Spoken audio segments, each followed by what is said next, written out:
Why do you feel what you feel, even when you don't want to? Why does desire continue to manifest itself at the most inopportune moments, in faces you try to forget, in sensations you've never expressed with words?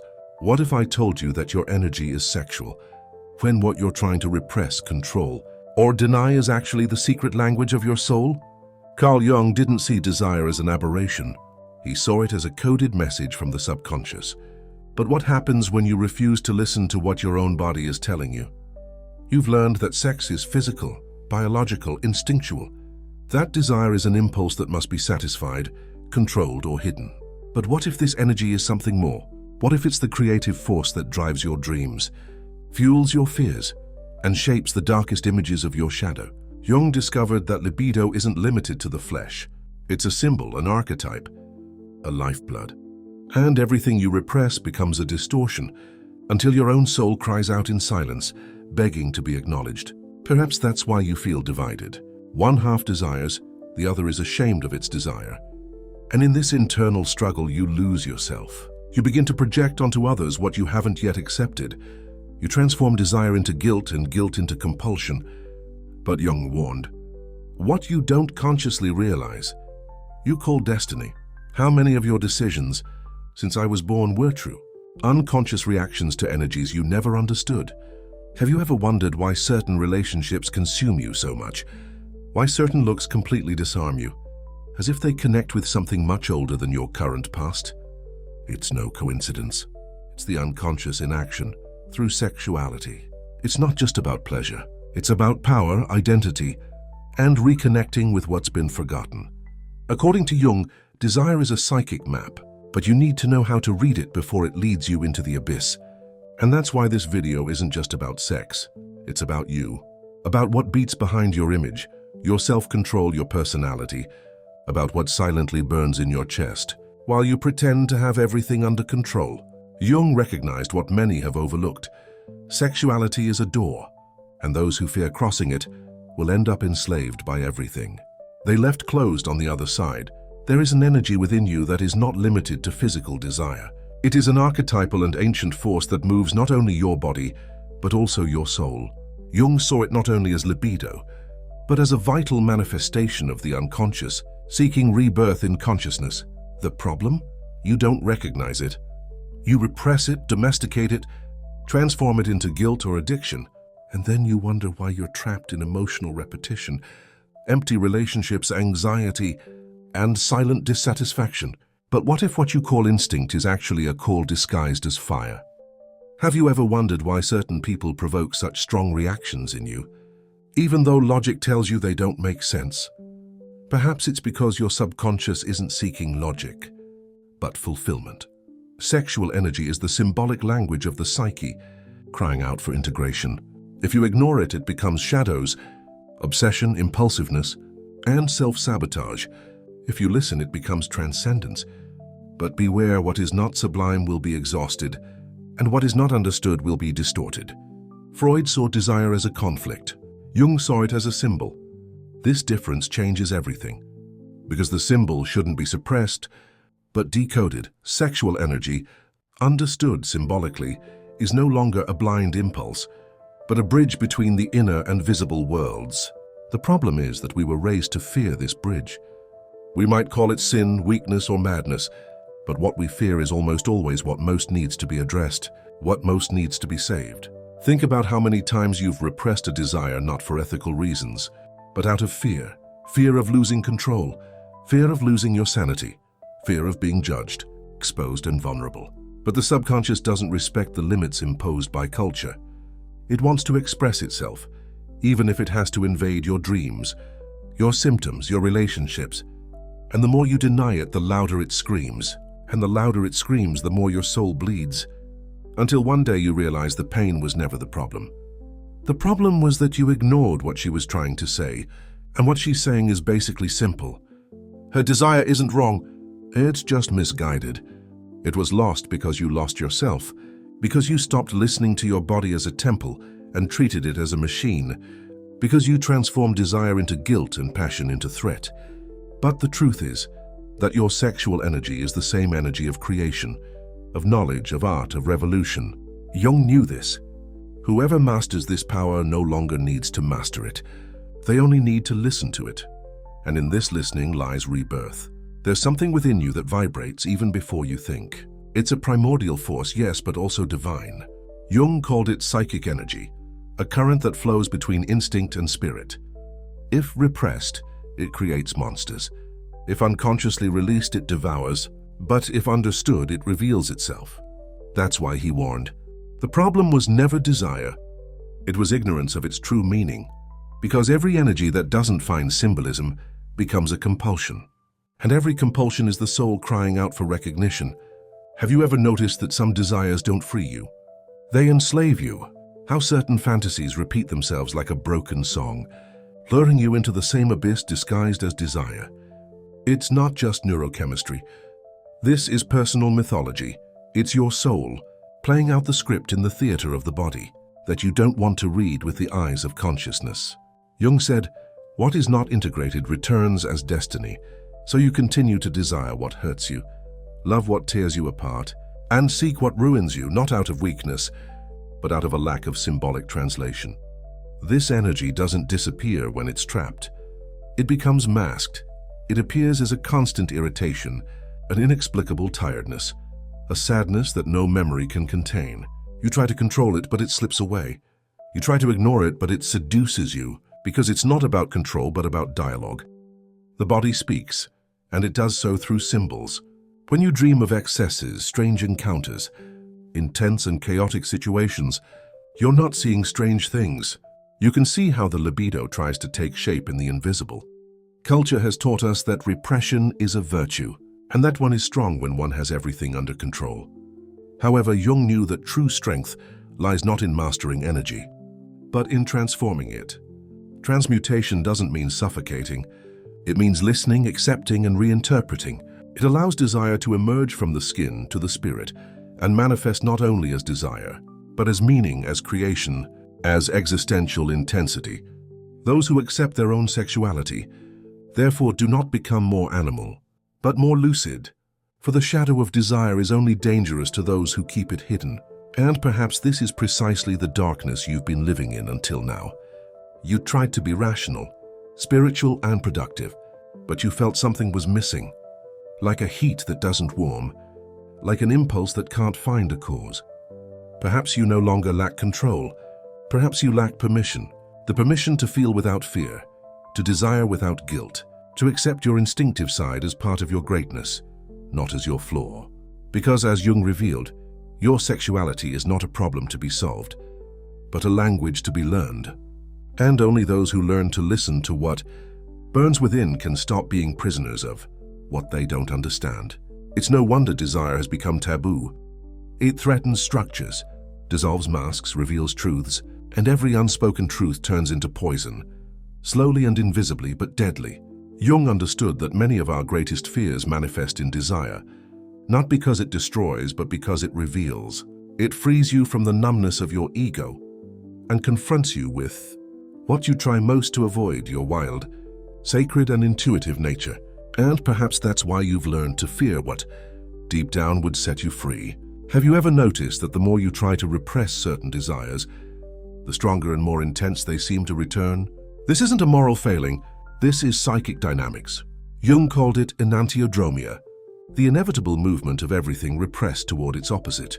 In other words, what one tries to eliminate within oneself is reborn stronger, more hidden, and more dangerous.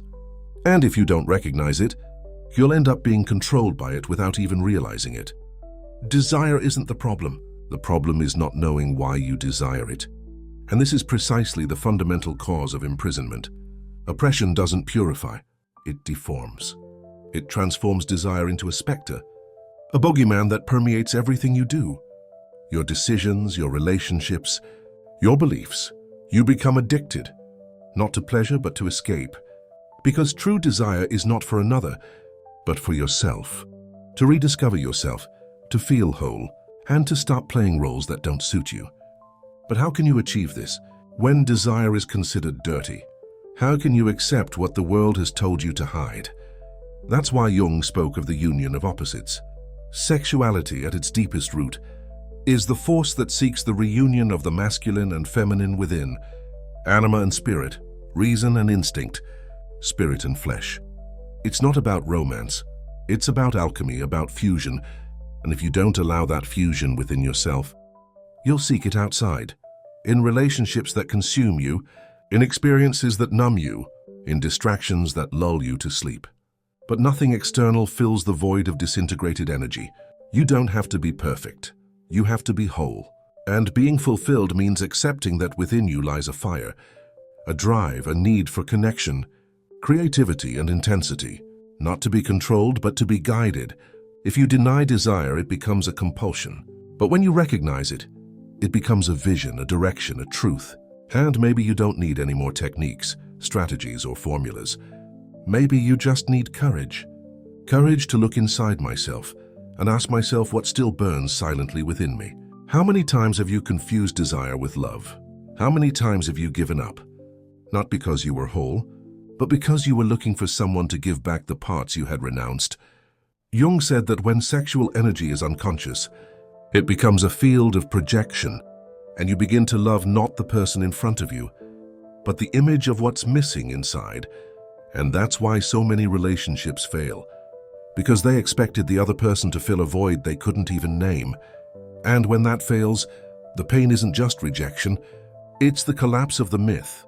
And this myth is deeply rooted, because from a young age we learn that we must channel our energy, that boys don't cry, that men feel nothing, that women must remain silent, that purity is denial, how noble is modesty, how intense is the loss of control.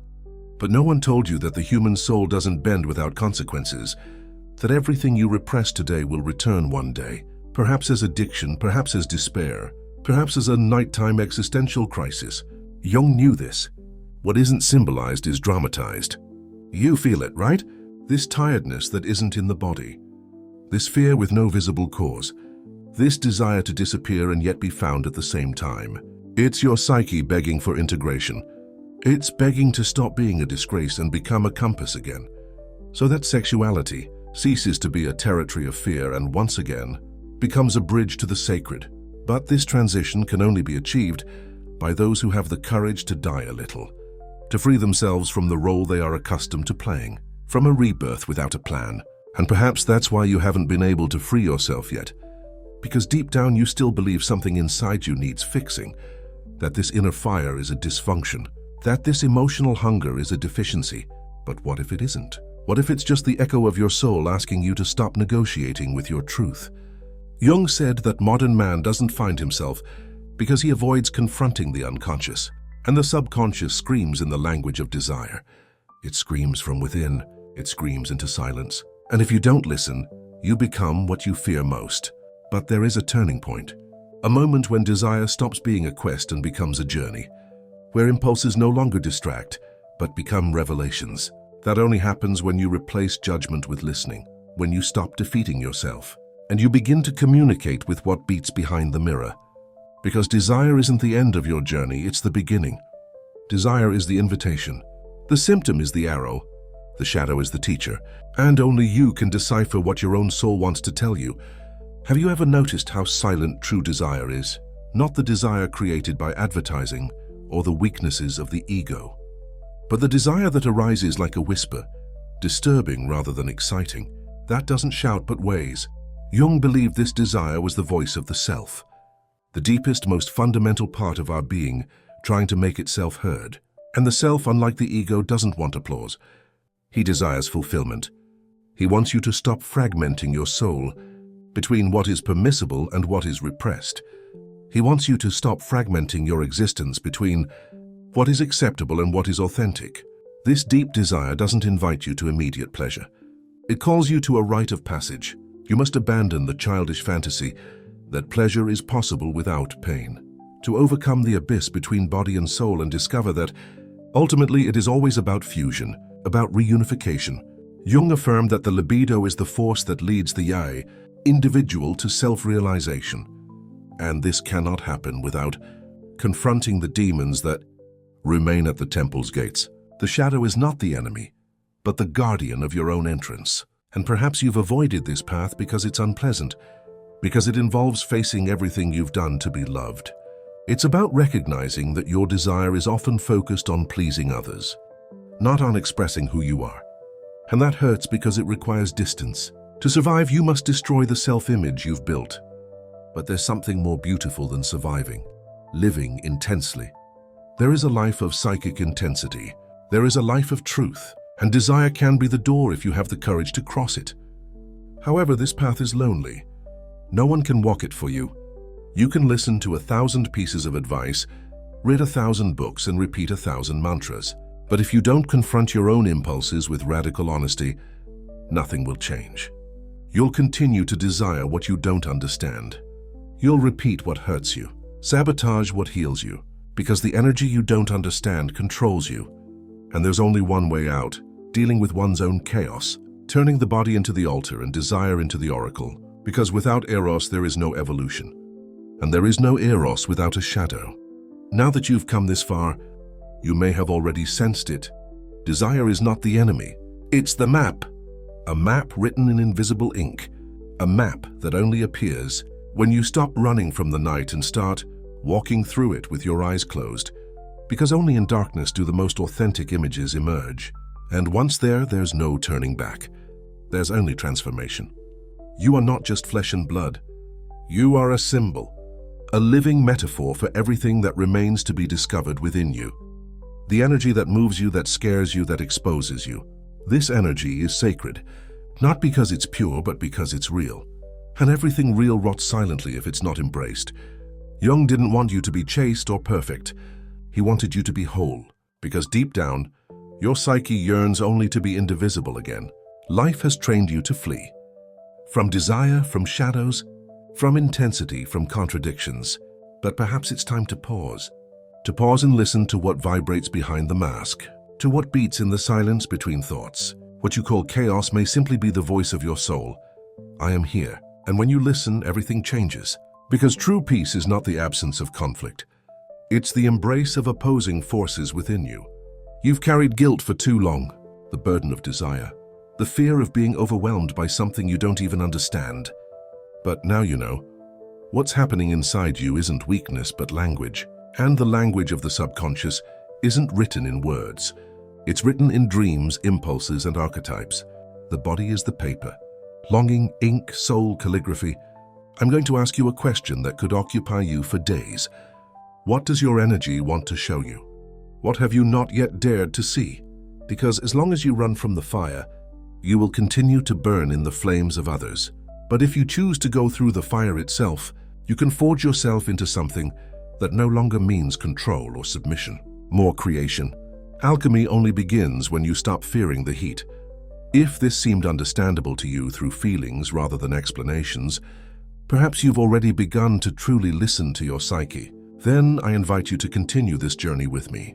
Like, comment, share, and subscribe. Not as an automatic gesture, but as someone who recognizes that there's something here that needs to continue.